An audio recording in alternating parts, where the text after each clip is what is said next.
Becky's method of database normalization, taking the mystery and the misery out of the normalization process. Oh boy, I have just been hired as a database consultant for a firm called Puppies R Us. This is some of the information they have in their database. What a mess.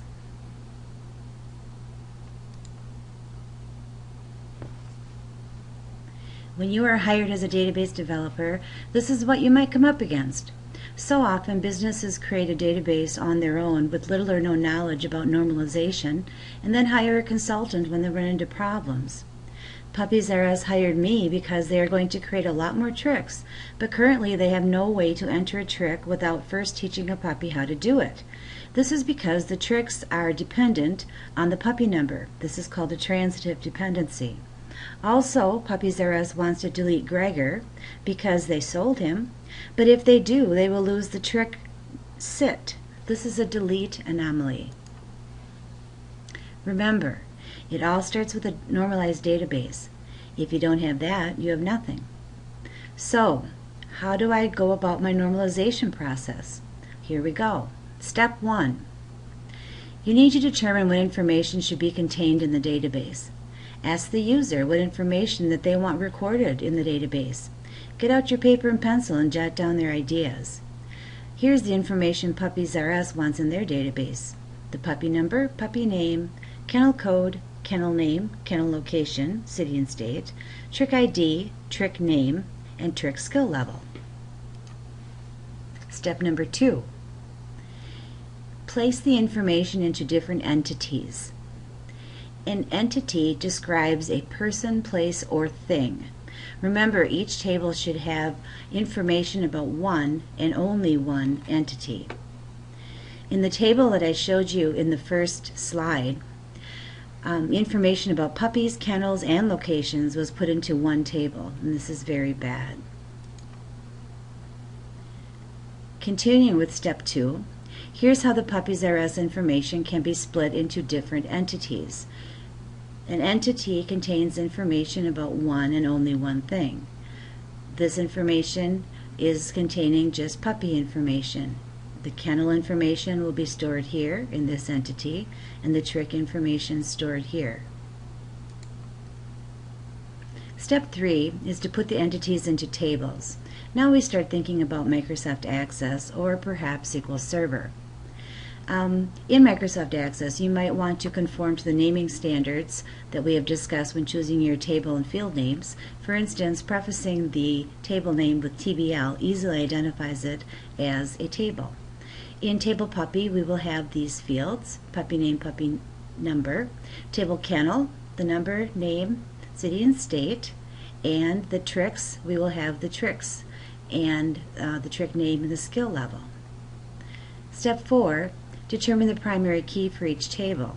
We need to determine which field will uniquely identify the record. Fortunately, our puppies table has a field that we can use for the primary key. Sometimes we need to make a new primary key, but in this case we can use the information that's already in our tables.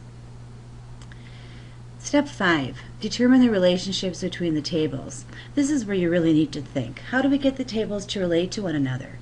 So let's start with the puppy table and the kennel table. Ask ourselves, how do these two tables relate to one another? Does each kennel have a puppy, or does each puppy have a kennel? And when you talk about it like that, it's kind of easy to understand. Each kennel doesn't have a puppy because who's ever heard of a kennel that just houses one puppy? So each puppy has a kennel. Each puppy is assigned to a kennel. To relate these tables, we now need to add a new field to the puppy table. What we'll do is add the kennel number to the puppy table. And we don't want to add the kennel name because that would be storing too many characters.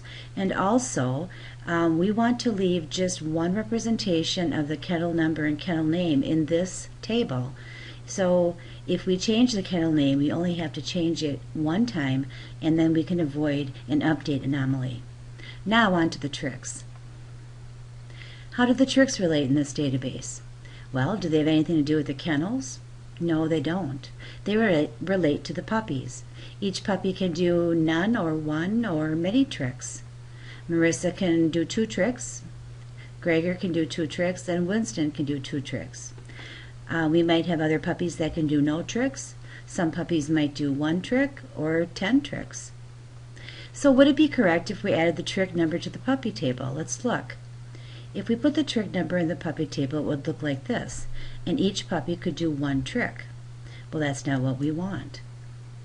So if we add the puppy number to the trick table, like this, well then each trick would only have 1 puppy that could do it, and that's not going to work either. The solution is called a join table, and that's right around the corner. We need to create a new table to join the 2 other tables. This table has a composite key made up of the puppy number and the trick ID. A composite key contains 2 or more fields. Now, do you see how each puppy can have 1 or more tricks stored? In this representation, each puppy, number 1 and number 2 and number 3, has 2 tricks apiece. But they could easily have more than 2 tricks, or they could have no tricks. Say perhaps we have puppies number 4, 5, and 6, and they have no tricks at all. They would not be stored in the table. Okay, so we're done. Finally, we've normalized our database to third normal form. And although this is a very small database, remember that you can use these same steps to normalize any size and any kind of database you're working on. Just remember, you need the 5 steps. Step 1, determine what information should be in the database. 2, put the information into different entities. 3, entities into tables. 4, determine the primary key. And then 5, determine relationships between the tables. Don't forget, it all starts with a normalized database.